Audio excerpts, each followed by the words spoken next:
अब ये माइक मैं इसके पास लेके जाता हूँ। देखो कोई आवाज़ सुनाई दे रही है मोटर चलने की। Hello and welcome, this is Saurav from Tinku Moon channel. आज का टॉपिक है एयर कूलिंग।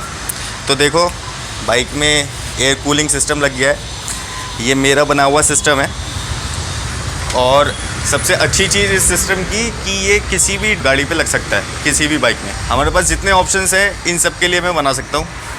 होममेड DIY ये प्रोजेक्ट है। तो लास्ट वीडियो में जब मैंने रेडिएटर लगाया था तो लोगों ने कहा था ये एयर कूल्ड बाइक है, इसमें फ्री फ्लो की ज़रूरत होती है। तो उसके लिए मैंने एक सिस्टम बनाया है, बहुत इंटरेस्टिंग है, दिखाता हूँ। ये जो सिस्टम है ये किसी भी बाइक के साथ काम कर सकता है और ये एयर कूल्ड है पूरी तरीके से। तो आओ चलो देखते हैं कैसे होता है। ये मेरी की है, मैंने इसको इग्निशन के अंदर लगाई, इग्निशन ऑन हुआ। अब ये माइक मैं इसके पास लेके जाता हूँ। देखो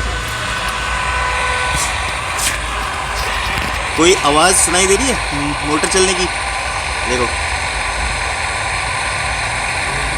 होता क्या है, ये जो सिस्टम मैंने डिज़ाइन किया उस दिन रात को, तो मैंने सोचा कि इसको लिक्विड कूल्ड बनाने में तो बहुत मेहनत लगेगी, तो मैं इसको एयर कूल्ड ही बना देता हूँ। तो एयर कूल्ड कैसे बनाया, एक लिक्विड कूल्ड बाइक से ही हार्ली डेविडसन से हमने रेडिएटर लिया और रेडिएटर लेने के बाद उसको लिक्विड कूल के अंदर कन्वर्ट करना बहुत बड़ी बात थी। तो मैंने क्या किया है उसके साथ में, बहुत ही अच्छा प्रोग्राम है, आप सबको बहुत पसंद आएगा, कि मैंने इसके अंदर एक हेयर ड्रायर मोटर लगा दी है इस वाले ब्लॉक के अंदर, जो इग्निशन ऑन होते के साथ ही चलती है। तो हुआ क्या कि मैंने एयर कूल्ड सिस्टम बनाने के लिए एक हेयर ड्रायर होता है ना हमारे पास, जिससे लड़कियां बाल सुखाती हैं, नहाते वक्त लड़के भी करते हैं, हेयर ड्रायर जो सलून वगैरह में दिखता है, उसके अंदर की छोटी सी मोटर मैंने इसके अंदर लगा दी है 12 वोल्ट की। देखो दोबारा से साउंड सुनो, वो मोटर भी स्टार्ट है।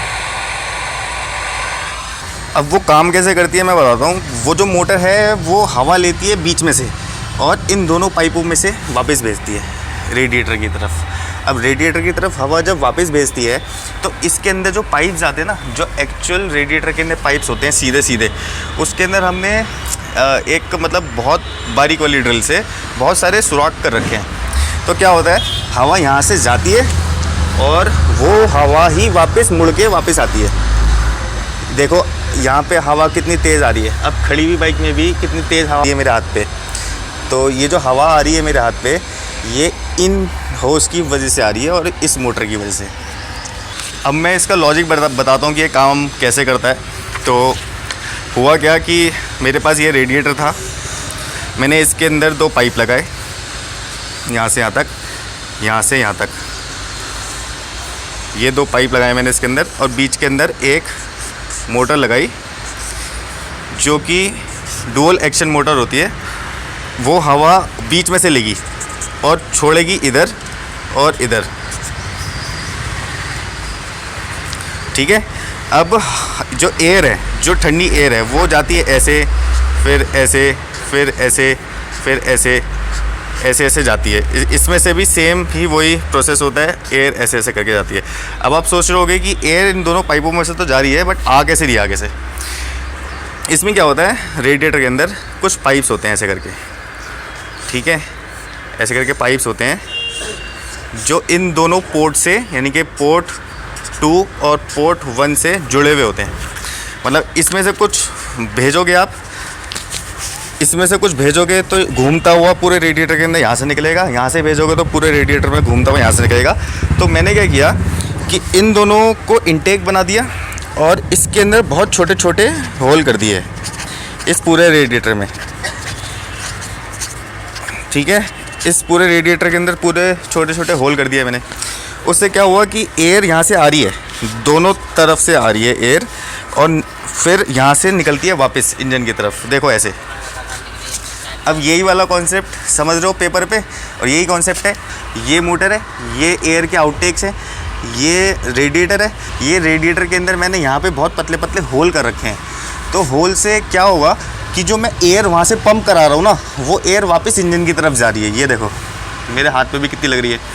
उसके साथ में एक और एडवांटेज है कि जब एयर यहाँ से खिंच रही है तो वो अपने से आगे वाली एयर को भी अपने साथ ही खींच रही है। तो यहाँ पे एयर फ्लो जितना वहाँ से आ रहा है इस वक्त यहाँ पे वो डबल है। क्यों? एक एयर तो वहाँ से आ रही है जो पूरे राउंड होने के बाद इंजन के ऊपर जा रही है। दूसरी बात जो आगे से एयर है ना, इसका मैं ये एग्जांपल देता हूँ कैसे। जब कोई पाइप होता है, कोई भी पाइप, उसके अंदर हम कोई ऐसा एक सुराख बनाते हैं और इसके अंदर हमारा पानी होता है, ठीक है, और ये चाहे कितना ही डीप हो, तो इसके अंदर हमारा पानी जा रहा है और ये ऐसे ही खोल रखा है पाइप के अंदर, और फ्लो है इस तरफ का, यानी कि इस तरफ का फ्लो है। तो एयर अपने आप ही खिंचती है पानी के साथ और नीचे जाते हुए वो पानी में ही मिल जाती है और नीचे से आपको पानी के अंदर बुलबुले दिखते हैं। तो वही सेम मेथड मैंने यूज़ किया जो कि फ़िश एक्वेरियम्स के अंदर यूज़ होता है ना, जो फ़िश पॉट होते हैं जिससे हम मछली पालते हैं, वही वाला कॉन्सेप्ट मैंने यूज़ किया और उससे मैंने एक एयर कूलिंग सिस्टम बना दिया। और ये एयर कूलिंग सिस्टम किसी भी बाइक में लग सकता है जो कि एयर कूल्ड हैं, नहीं हैं, ऑयल कूल्ड हैं, एयर कूल्ड है। और ये मेरा बनाया हुआ सिस्टम है, ये मैंने इन्वेंट किया और ये ऑयल कूल्ड से भी ज़्यादा अच्छा सिस्टम है। मज़ा आया बनाने के अंदर और सारी मेहनत करने के अंदर, सारी चीज़ें मैंने आपको बता दी हैं। अगर इस कूलिंग सिस्टम के बारे में कुछ और पूछना हो तो कमेंट पे लिखना। ये वीडियो सिर्फ इसलिए बनाया है क्योंकि लास्ट वीडियो में लोगों ने क्वेश्चन पूछे थे कि ये एयर कूल्ड है, ये है फलाना ढिमकाना, इसमें से ये हटा दो, तो इस वजह से मैंने लगाए रखा और एक नया तरीका निकाला उस चीज़ को अच्छा बनाने का। तो अगर यही टेक्नोलॉजी कोई बाइक कंपनी आपको देगी ना, तो इसके वो कम से कम 10 से 12 हज़ार रुपये चार्ज करेगी। और जो ये मैंने बनाया है, ये मैंने घर बैठे बैठे बना दिया है, फ्री ऑफ कॉस्ट, कोई ऐसी टेंशन भी नहीं हुई। और सब्सक्राइब करना मत भूलना। सब लोग बहुत अच्छे से वीडियोस देख रहे हैं, सबको बहुत पसंद आते हैं, लेकिन सब्सक्राइब नहीं करते हैं। चलो तब तक के लिए bye bye, keep watching, keep rocking.